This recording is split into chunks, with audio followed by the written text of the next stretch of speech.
Good afternoon, Eagles fans. It's Marton, play-by-play broadcaster of the Surrey Eagles outside of the Scotia Barn in beautiful Burnaby, British Columbia, getting you set for Game 2 of the Eagles 2021 pod season presented by Shaw. This afternoon, it's going to be Surrey taking on the Powell River Kings, both teams playing their second game of the pod season. The Eagles come into this one with a 1-0 record following a 5-1 win over the Coquitlam Express on Friday. The Powell River Kings, they are 0-1, but not for lack of effort. They lost 7-6 in a barn burner inside the Scotia Barn. That happened yesterday evening on Saturday. So both of these teams trying to go in different directions here. The Eagles trying to stay afloat and continue their hot start. The Powell River Kings looking to bounce back after opening their season with a loss. That is your quick rundown of what's going on. We're going to go into the players to watch right away in this contest here between Surrey and Powell River. And the player to watch for the Powell River Kings is the man responsible for half of their offense a night ago, Josh Kagan, the 20-year-old forward who played with multiple franchises last year. Looks like he has found a home with Powell River for this season. He has 3 goals on the season in 1 game, getting that hat trick. And he was a menace against Surrey last year. He also picked up a hat trick while as a member of the Merritt Centennials in Merritt's 5-3 win over the Surrey Eagles inside the South Surrey Arena. So Kagan has had success against the Eagles before. He's going to have to be the man tonight trying to help Powell River get their first win of the season.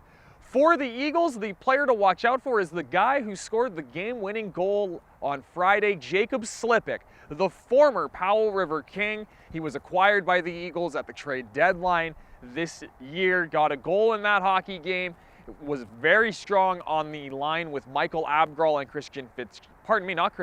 Brandon Sanawana. The lines are going to be a little mixed up today, but look for Slipik to continue his hot start and to be a menace against his former team. Your 3 keys to the game for this afternoon for Surrey. Well, the first one is going to be able to roll all 4 lines. The Eagles did that with great effectiveness on Friday against the Coquitlam Express. All 4 lines were able to get pressure in the offensive zone, forcing Coquitlam to kind of panic, not be able to play their game. So we'll see if Surrey is able to do that and get every line into it, get all of their legs moving. Your second key to the game, well, it's going to be special teams. The Eagles, they did well on the power play, going 2 for 5.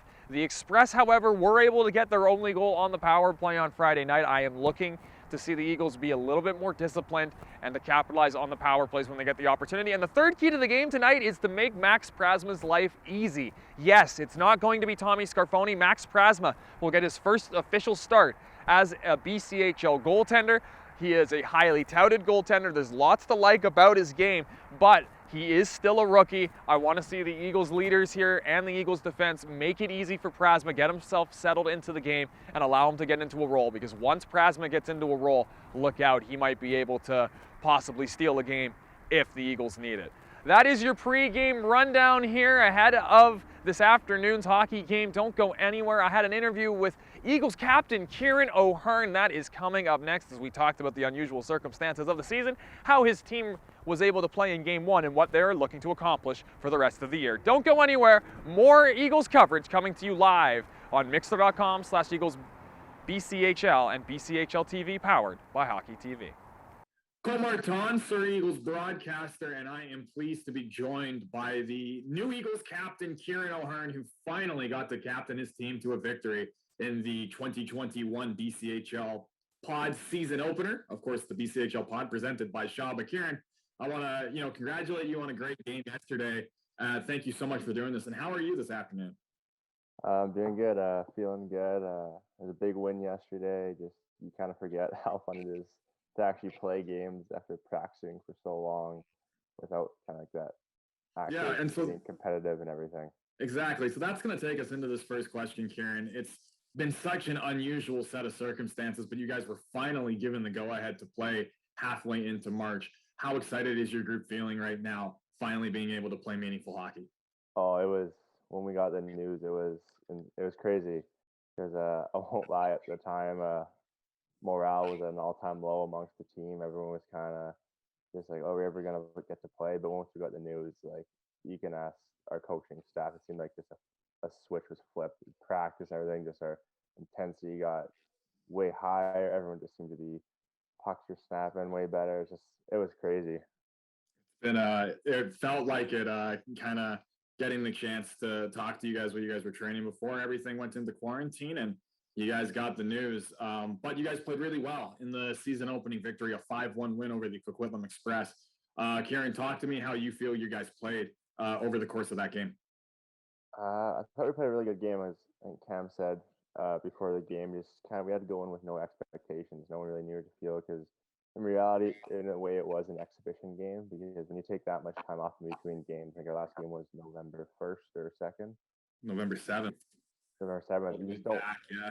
That's a long time. So like any first game back will feel almost like an exhibition game, but I think it just really shows how hard the team has worked during the time off we've had, and like credit to Cam and Brad for the drills they put us through. I think the team really showed everything we worked on. You just see guys really starting to come their shot, like Buddy Johnson. I think I get a goal, assist. Like this guys just really showing what they could do and what they worked on all year.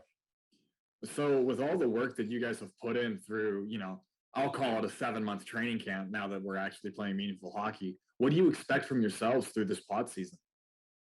I think as a team, we have very high expectations. We push each other hard in practice. We have a lot of high expectations on our team. It's been through a lot, of course, with roster changes and everything, but I think we have high expectations on ourselves to put our best foot forward and win as many games as possible. And you just talked about how you guys made a fair bit of roster turnover, of course, while you were waiting for the go-ahead for the season.